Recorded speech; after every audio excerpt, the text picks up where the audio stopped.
All right. What is a sport? Now, you might be thinking that's a bit of a silly question. Some of you may be starting to think of the more common sports that we think about nowadays, like football, basketball, badminton. But to be honest, there is no actual definition of what makes a sport a sport. Now, Leah Steinberg of Forbes.com says that a sport is an athletic activity requiring skill or physical prowess. And while she credits Dictionary.com for that definition leaves a lot of wiggle room for what really does make a sport a sport. Famous author Ernest Hemingway once said that there are only 3 true sports in this world: motorsport, bull riding, and mountaineering. And while that might be a little bit of a hot take, I do think that he's right, that motorsports is a sport. However, I think motorsports are so much more than just a sport. I think motorsports are a spectacle of human innovation, of what we as a species can do with the world around us. Now today I'm going to be talking about specifically aerodynamics of motorsports. The aerodynamics and the engineering side of what makes these cars so cool and competitive. Now the aerodynamics specifically regarding how these cars interact with the air that they're traveling through at over 200 miles per hour, and how this plays into the competition side and the engineering side of motorsports. And I'm going to be talking specifically about the 3 main big league racing series in America: IndyCar, Formula One, and NASCAR. Let's start with the pinnacle of motorsport, Formula One. Now, many say that these cars are pretty much the maximum capacity of what we as a species can do with the technology around us, putting these vehicles on track at record speeds. They truly are the pinnacle of engineering for human beings. Now, to truly understand a Formula One car, we need to understand the concepts of downforce and drag. Aerodynamicists love to look at graphs like this. When they put these cars in the wind tunnels, they can study how the air interacts with the car's surfaces. The specifically red parts of the car are where the wind resistance or drag slows the car down at high speeds. Aerodynamicists do not like drag because it does slow the car down. So drag works with downforce. Aerodynamicists try to eliminate these red areas by creating the cars, and everything about this car is purpose-built to eliminate drag and create downforce. Now, downforce essentially works the opposite of lift in an airplane. Where lift works to lift the airplane up into the air, downforce flips that concept on its head and sucks these cars down to the track, increasing grip through the corners and making these cars faster overall. Now, not only do they focus on lift and drag, aerodynamics can also be incorporated into the competition side of motorsports. The FIA, the governing body of Formula One, about a decade ago, saw a problem. They said there's not enough passing, there's not enough competition.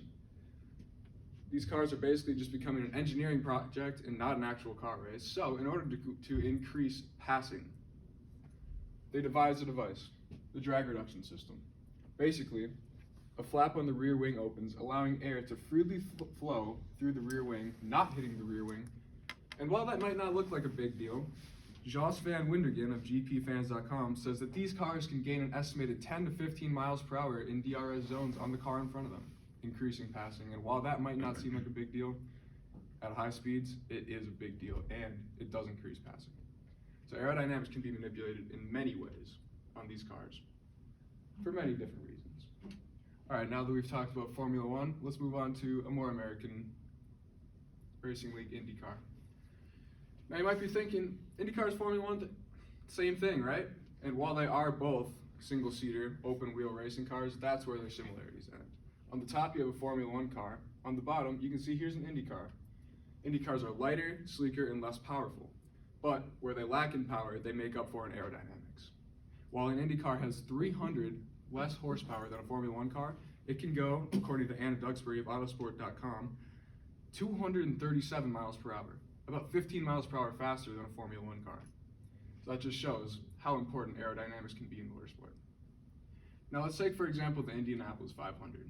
This event is the largest spectator event annually in the world, drawing over 400,000 people to the city of Speedway, Indiana to see these cars zip through the air like nothing. Traveling at speeds of upward of 230 miles per hour creates an interesting aerodynamic anomaly, a draft.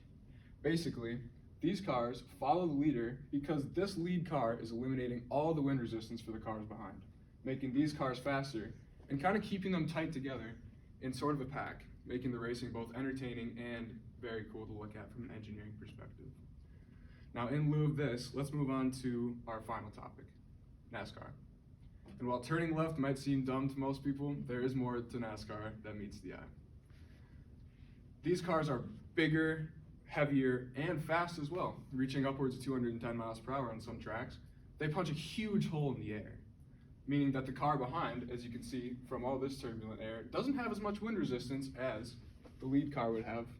Hitting all this air creates drag, as we talked about, and slows the lead car down. Now this creates an interesting concept, pack racing. And in some NASCAR tracks, it can look like this. These cars are traveling sometimes 210 miles per hour in rush hour traffic, inches away from each other. And the only reason that they're doing this is because air is forcing them together. And while this may be thrilling to look at, one small mistake, it can go very wrong. And those two pictures were taken about 10 seconds apart from each other.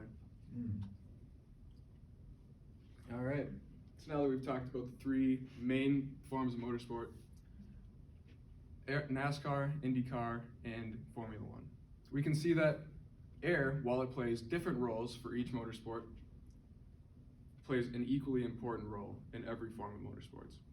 And it just goes to show that motorsports are so much more than just a sport, just a competition. And while some of us might just see cars, we all probably interact with cars on an everyday basis. And while some of us might just use it to get from point A to point B, for me and millions across the globe, motorsports are so much more than that.